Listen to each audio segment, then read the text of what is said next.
Bienvenue dans Jardin d'Éden, la plateforme pour l'épanouissement des couples. Votre couple est-il déformé, vide de sens ou ténébreuse? Plusieurs personnes en couple restent encore spectateurs au déroulement de leur vie de couple face aux situations qui semblent vouloir la déformer, la vider de tout sens, la rendre ténébreuse et la priver d'une vie de couple épanouie. Avez-vous déjà traversé des situations semblables? Êtes-vous en pleine crise dans votre vie de couple? Ces situations peuvent être très frustrantes, déprimantes et parfois nous amener à perdre tout espoir d'une vie meilleure en couple. Ne vous découragez pas. Regardons ensemble 10 attitudes qui peuvent vous aider à améliorer ces situations et vous donner l'opportunité d'expérimenter le meilleur dans votre couple. 1. Identifiez la situation et prenez l'initiative de vous engager activement à apporter la solution. Ne restez pas indifférent ou passif devant les situations qui semblent vouloir vous priver d'une vie de couple épanouie. Soyez actif à identifier tous les détails qui perturbent votre vie de couple et soyez intentionnel à poser des gestes qui vont contribuer à corriger la situation.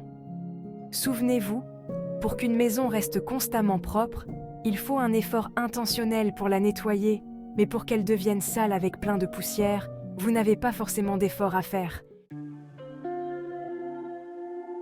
2. Faites attention à vos paroles dans votre couple. Face à une situation de crise, une pensée et parole optimiste et positive représentent la lumière.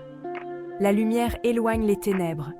Les paroles que nous prononçons devant chaque problème ont une importance capitale et contribuent grandement à sa résolution ou à son aggravation. Faites attention à la qualité de parole qui sort de votre bouche lorsque vous êtes face à une crise dans votre couple. Prenez du temps de réflexion avant de parler et soyez optimiste et positif dans vos paroles. La lumière permet de voir clair et reconnaître sa responsabilité. Devant chaque situation, prenez le temps de la comprendre avant de conclure ou d'agir. Posez-vous la question: quelle est ma responsabilité dans la survenue de cette situation dans mon couple? Si vous pensez que votre conjoint est la cause du conflit, prenez le temps de le ou la comprendre. Comprendre le contexte avant de conclure ou d'agir. Cela préserve grandement les dégâts souvent irréversibles causés par nos paroles et réactions irréfléchies sous émotion. 3. Faites attention à votre perception pendant le processus de résolution. Pendant que nous nous engageons dans le processus de résolution du problème, conflit, etc., il est facile de plus se concentrer sur ce qui manque à faire que le peu de solutions déjà disponibles. Il est possible d'abandonner parce que ce qui manque à faire semble encore énorme. Il pourrait toujours y avoir des manquements au début, mais faites le choix de valoriser le début de solution. Votre conjoint ou vous n'avez pas besoin d'être excellent ou parfait pour apporter une solution. Adopter la bonne attitude face à ce problème peut apporter un changement utile. Ne vous concentrez pas sur ses faiblesses, limites, échecs, etc., mais célébrez le bien qui est en lui ou en elle comme solution potentielle à ce problème. Apprenez à séparer les activités selon leurs impacts dans votre vie de couple.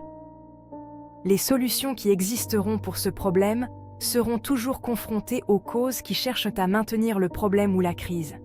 Vous devez prendre l'initiative de faire la différence et les séparer. Vous ne pouvez pas entretenir en même temps les activités et attitudes qui favorisent l'épanouissement de votre couple et ceux qui l'empêchent. Les deux sont incompatibles. Prenez le temps d'évaluer l'impact de chaque activité et attitude dans votre couple.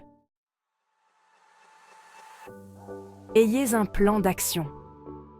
Tous les problèmes de votre couple ne seront pas réglés en un jour. Mais chaque jour vous donne l'opportunité de progresser vers les solutions. Qu'avez-vous fait hier pour contribuer à cette solution? Qu'avez-vous fait aujourd'hui pour contribuer à cette solution? Qu'allez-vous faire demain pour contribuer à cette solution? Avoir un plan de résolution des problèmes est important. Ne sous-estimez pas ce que vous pouvez faire en un jour. Ayez des objectifs précis. Aucune vie de couple épanouie n'est désorganisée, moins encore pendant les moments de crise. Savoir quand mener des actions pour accompagner nos paroles. Il y a des situations désagréables dans notre vie de couple que nous n'allons jamais voir se corriger juste en prononçant des mots ou en prenant des engagements verbaux. Sachons faire la différence entre ces choses qui obéissent juste aux paroles pour se corriger et celles qui nécessitent que nous posions des actes. Votre époux ou épouse a peut-être déjà écouté votre beau discours et n'a jamais vu les actes qui vont avec pour voir le changement. Et vous voyez le même problème se répéter encore et encore, juste parce que vous vous limitez à parler des mots vides qui ne s'accompagnent pas de gestes concrets. C'est comme un homme ou une femme qui dit à son conjoint « je t'aime », mais n'accompagne jamais cela d'un geste qui prouve cet amour. Peut-être cette situation informe vide ou ténébreuse que vous traversez dans votre vie attend juste que vous agissiez. Faites attention des personnes et activités autour de votre couple. La qualité des personnes qui entourent notre couple a un impact sur notre couple. Si vous mettez autour de votre couple des personnes qui n'ont pas réussi leurs épreuves du couple pour être votre modèle, vous avez de fortes chances de ne pas réussir cette épreuve qui est dans votre vie de couple. Des personnes autour de votre couple peuvent être des sources de toxines pour empoisonner davantage votre pensée envers ce problème ou envers votre conjoint, parce que certaines personnes autour de votre couple seront des lumières et sources d'encouragement et d'inspiration à garder l'espoir. Cela est pareil pour certaines de vos activités qui ne vous ajoutent pas de la valeur à être une solution à ce problème. Par contre, cette activité vous prédispose à être davantage la source d'aggravation à ce problème. Faites une évaluation objective de chaque personne et activité autour de vous pour savoir quel impact ont-ils dans votre vie de couple. Faites le choix de mettre autour de vous des choses ou activités qui contribuent à rendre votre couple vivant et agréable. Soyez créatifs dans votre couple. Certains couples ont perdu le sens de jouissance et ont l'air informes et vides à cause de manque de créativité. La routine parfois peut être ennuyeuse. Faire la même chose encore et encore pendant 10, 15, 20, 30 ans de mariage peut à un moment donné refroidir des potentiels en nous et nous décourager. Prenez le courage d'être créatif. Appliquez la créativité dans votre vie sentimentale, dans votre vie académique, dans votre vie spirituelle. Car certains problèmes que vous traversez ont besoin d'un esprit de créativité pour être réglés, osez et ne soyez pas découragés. Vous avez de quoi créer en vous pour faire la différence pour votre conjoint et rallumer cette flamme qui veut s'éteindre. Ayez un esprit d'équipe face à cette situation. Ne soyez pas trop suffisant pour penser que toutes les solutions à vos problèmes de couple ne peuvent être résolues que par vous. Parfois, vous auriez besoin de juste faire à nouveau équipe avec votre conjoint pour résoudre cette situation. Parfois, vous auriez besoin de l'apport des autres pour vous aider à trouver la solution. Certaines personnes insoupçonnables détiendront la clé de ce que vous cherchez comme solution. Vous devez juste avoir l'esprit d'équipe.